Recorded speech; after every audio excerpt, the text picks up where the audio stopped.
بمبئی میں خطاب کرتے ہوئے کہا اگر کوئی چیز اچھی ہے تو عین اسلام ہے، اگر کوئی چیز اچھی نہیں ہے تو یہ اسلام نہیں ہے، کیونکہ اسلام کا مطلب عین انصاف ہے۔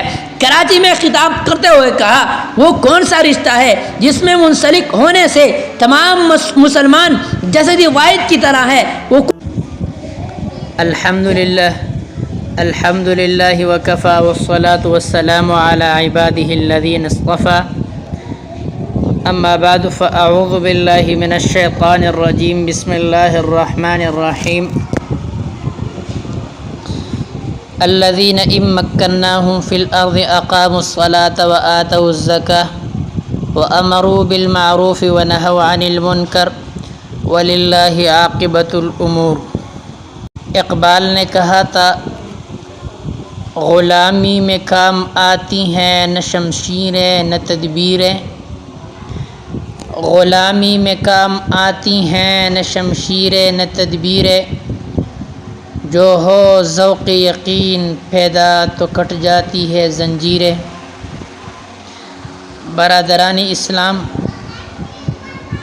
میرے معزز علماء کرام، طلباء اعظام اور مسلک اہل سنت والجماعت سے تعلق رکھنے والے میرے غیور مسلمان دوستوں اور بھائیوں، آج کا یہ دن اس اعتبار سے بہت زیادہ اہمیت کا حامل ہے کہ اس روز اللہ رب العزت نے مسلمانوں کی انتھک محنت کے نتیجے میں ایک الگ ریاست عطا فرمائی۔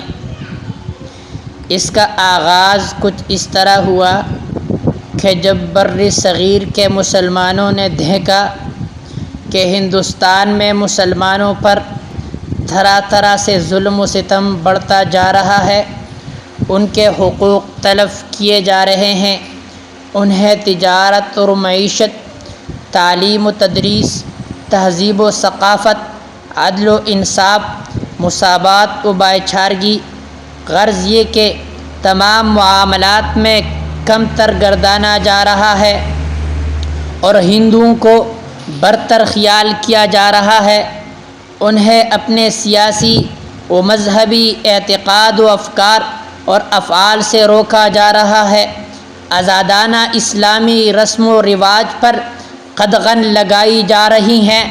اس کے علاوہ مسلمانوں کو ہر سطح پر دبایا جا رہا ہے۔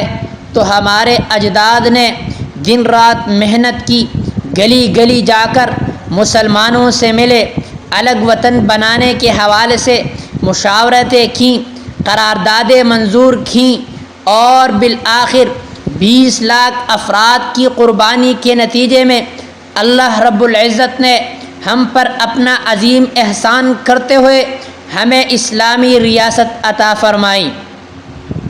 وَاذْكُرُوا إِذْ أَنْتُمْ قَلِيلٌ مُسْتَضْعَفُونَ فِي الْأَرْضِ تَخَافُونَ أَنْ يَتَخَطَّفَكُمُ النَّاسُ فَآوَاكُمْ وَأَيَّدَكُمْ بِنَصْرِهِ وَرَزَقَكُمْ مِنَ الطَّيِّبَاتِ لَعَلَّكُمْ تَشْكُرُونَ۔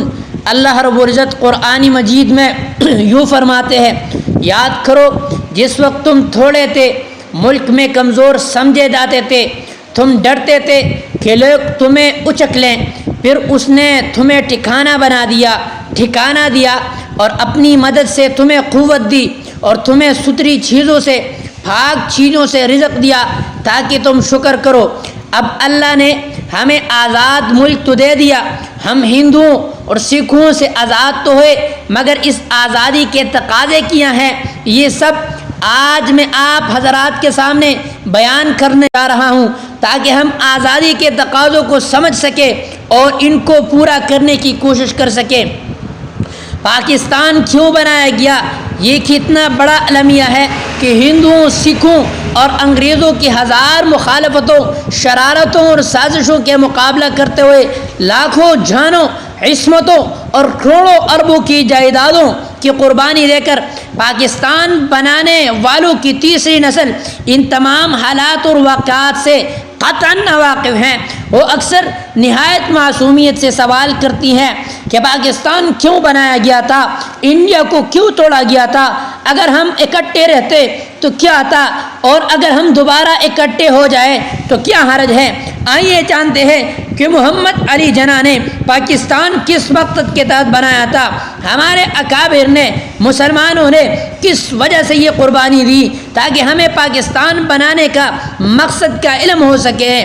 دیکھو، علیحدہ ملک بنانے کی قرارداد جب محمد علی جناح نے پیش کی تو ساتھ یہ نعرہ لگوایا، پاکستان کا مطلب کیا؟ لا الہ الا اللہ۔ مطلب یہ تھا کہ پاکستان لا الہ الا اللہ کی خاطر بنانا چاہتے ہیں، اور اس کا نظام بھی اسی نظریے کے تحت چاہتے ہیں۔